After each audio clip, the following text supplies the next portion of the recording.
संस्थापकाय च धर्मस्य सर्वधर्मस्वरूपिणे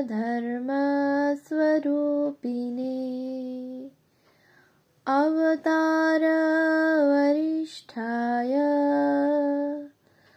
রামকৃষ্ণায় তে নমঃ। পূজনীয় স্বামী গম্ভীরানন্দজির রচনা শ্রী রামকৃষ্ণ ভক্তমালিকা থেকে পাঠ, পৃষ্ঠা সংখ্যা 310। স্বামী তুরীয়ানন্দ। কলকাতার বাগবাজার অঞ্চলে বসুপাড়া পল্লীতে শ্রীযুত চন্দ্রনাথ চট্টোপাধ্যায় নামক এক স্বধর্মপরায়ণ নিষ্ঠাবান ব্রাহ্মণ বাস করিতেন। তিনি তেজস্বী ও স্পষ্টবাদী বলিয়া পরিচিত ছিলেন, আর তাহার অসাধারণ নারীজ্ঞান ছিল। তাই আসন্ন মৃত্যু বৃদ্ধ ও বৃদ্ধারা তাহাকে বলিয়া রাখিতেন, শেষ সময়ে ভুলো না, হাড় কখানা যাতে গঙ্গায় যায় তার ব্যবস্থা করো। চন্দ্রনাথ ডব্লিউ ওয়াটসন কোম্পানির গুদাম সরকার ছিলেন। এই সামান্য আয়েই তিনি সহধর্মিণী প্রসন্নময়ীর সহিত সানন্দে সংসারযাত্রা নির্বাহ করিতেন। মহেন্দ্রনাথ, উপেন্দ্রনাথ ও হরিনাথ নামে চন্দ্রনাথের 3টি পুত্র ছিল। তাহার কন্যাত্রয়ের মধ্যে জ্যেষ্ঠা ভিন্ন, সকলেই অকালে গতাশু হয়। হরিনাথ আমাদের উত্তরকালের স্বামী তুরীয়ানন্দ।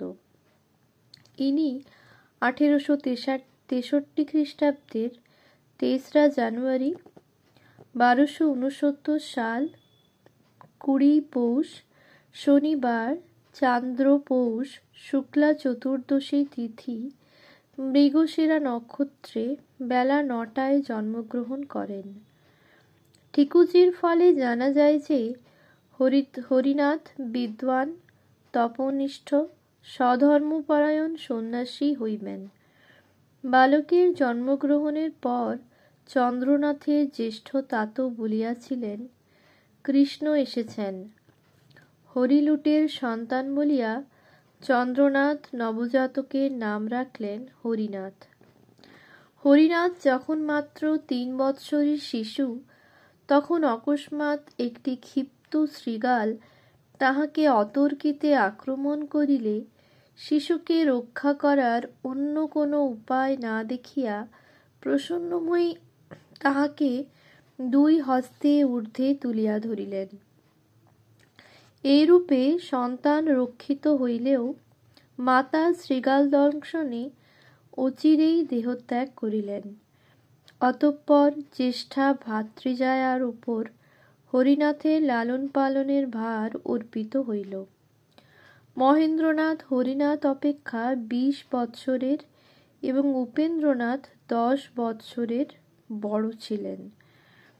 স্নেহপরায়ণা ও কোমলপ্রাণা ভাতৃবধূর আদর যত্নে হরিনাথ জননীর অভাব অনেকটা ভুলিলেন বটে, কিন্তু অজ্ঞাতে সেই শূন্যতা তাহার কিশোর চরিত্রে একটু পরিবর্তন আনিয়া দিল।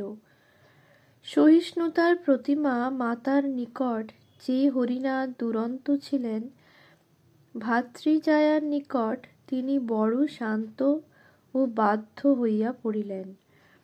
আহারে তাহার তেমন বিচার রহিল না, যাহা পাইতেন তাহাই খাইতেন।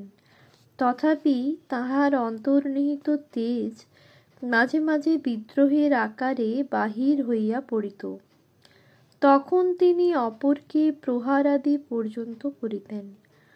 বড় বৌদির স্নেহের কথা স্মরণ করিয়া পরে তিনি বলিয়াছিলেন, বড় বৌদির কাছেই মানুষ হয়েছিলুম, সর্বদাই তাঁর সঙ্গে সঙ্গে থাকতুম, ভয়ানক নেওটা ছিলুম। বড় বৌদিও আমায় খুব স্নেহযত্ন করতেন, মার মতো মানুষ করেছিলেন। সাধু হয়ে গেলেও তার জন্য চিন্তা ছিল, তার শরীর না যাওয়া পর্যন্ত চিন্তিত ছিলুম। তার শরীর যাওয়ার পর নিশ্চিন্ত হলুম। বুদ্ধি বিকাশের পরেই হরিনাথ কুম্বুলিয়াটোলা বাংলা স্কুলে ভর্তি হইলেন। তাহার দ্বাদশ বর্ষ বয়ঃক্রমকালে আত্মীয়গণ যখন তাহার পিতাকে গঙ্গাযাত্রা করাইলেন, তখন হরিনাথ কাঁদিয়া উঠিলেন।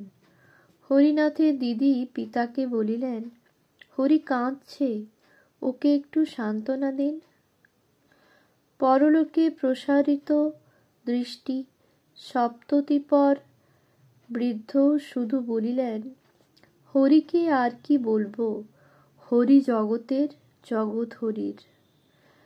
বাল্যকালে শরীরচর্চা ও ব্রহ্মচর্য পালনে হরিনাথের একটু মাত্রাধিক্য দেখা যাইত।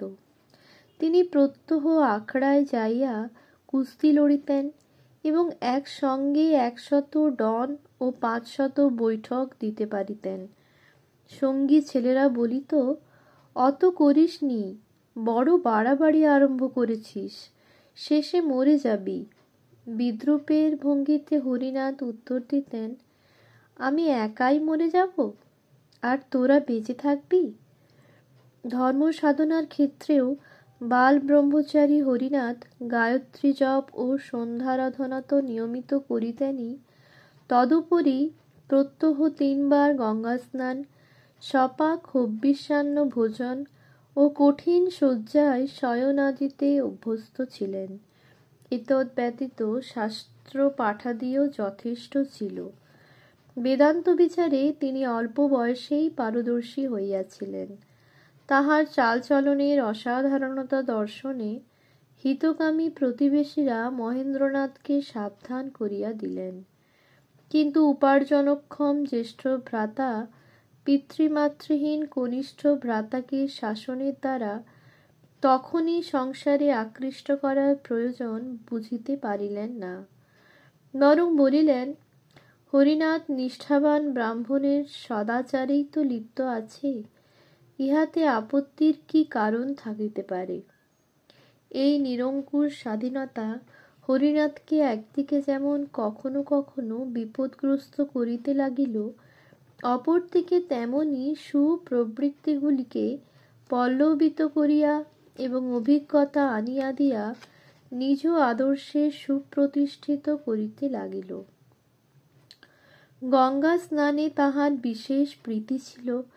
নিজের নিকট ঘড়ি না থাকায় অনেক দিন তিনি ভুলক্রমে অধিক রাত্রে উঠিয়া গঙ্গা তীরে উপস্থিত হইতেন এবং যথাসময়ে গঙ্গা স্নানান্তে গৃহে ফিরিতেন। এইরূপে এক জ্যোৎস্না রাত্রের প্রত্যুষের পূর্বেই গঙ্গা তীরে উপস্থিত হইলেন। একটু পরে এক গলা জলে নামিয়া স্নান করিতে করিতে দেখিলেন, যেন খড়ের তালের মতো কি একটা তাহার দিকে ভাসিয়া আসিতেছে। তীর হইতে শব্দ হইল, কুমির, কুমির, উঠে এসো। অমনি সংস্কারবশে হরিনাথ তৎক্ষণাৎ জল ছাড়িয়া উঠিলেন। কিন্তু পরমুহূর্তেই স্মরণ হইল, আমি না বেদান্ত বিচার করি, এই বুঝি আমার ব্রহ্ম সত্য ও জগৎ মিথ্যা বলা। কাজেই পুনঃ গঙ্গায় নামিয়া বিচার করিতে লাগিলেন, আমি শুদ্ধ আত্মা, আমার দেহ নাই, মৃত্যু নাই। সৌভাগ্যক্রমে জলে নাড়া পড়ায় বা যে কোনো কারণেই হোক কুমিরটাকে আর দেখা গেল না। আচারনিষ্ঠ হইলেও হরিনাথ গুণগ্রাহী ছিলেন। তখন জেনারেল অ্যাসেম্বলিতে বাইবেল পাঠ অপরিহার্য হলেও পাঠকালে কক্ষটি প্রায়ই শূন্য থাকিত। অথচ হরিনাথ স্বহস্তে নারায়ণ পূজা সমাপনান্তে বিদ্যালয়ে উপস্থিত হইয়া শ্রদ্ধা সহকারে বাইবেল পাঠ শুনিতেন। কবিবর সুরেন্দ্রনাথ মজুমদারের মহিলা কাব্য ও তুলসীদাসের দোহাবলি তাহার কণ্ঠস্থ ছিল। সন্ধ্যা সমাগমে তিনি গঙ্গা তীরে বসিয়া মহিলা কাব্যের মাতার অংশটি কিংবা দোহাবলি অনর্গল আবৃত্তি করিতেন এবং উহাতে সন্ধ্যা কিরণ উদ্ভাসিত পবিত্র জাহ্নবী তীরে এক অপূর্ব আধ্যাত্মিক পরিবেশের সৃষ্টি হইত। পিতার দেহত্যাগের পরে আহারাদি সম্বন্ধে হরিনাথের কঠোরতা যেন ক্রমেই বর্ধিত হইতেছিল। কিন্তু শরীর অত সহিতে পারিবে কেন?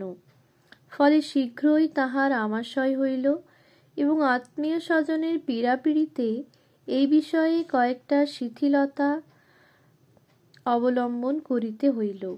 এইরূপে বাহিরের কঠোরতা কিঞ্চিত মন্দীভূত হইলেও একটি ঘটনায় অন্তরের বৈরাগ্য আরও বৃদ্ধি পাইল।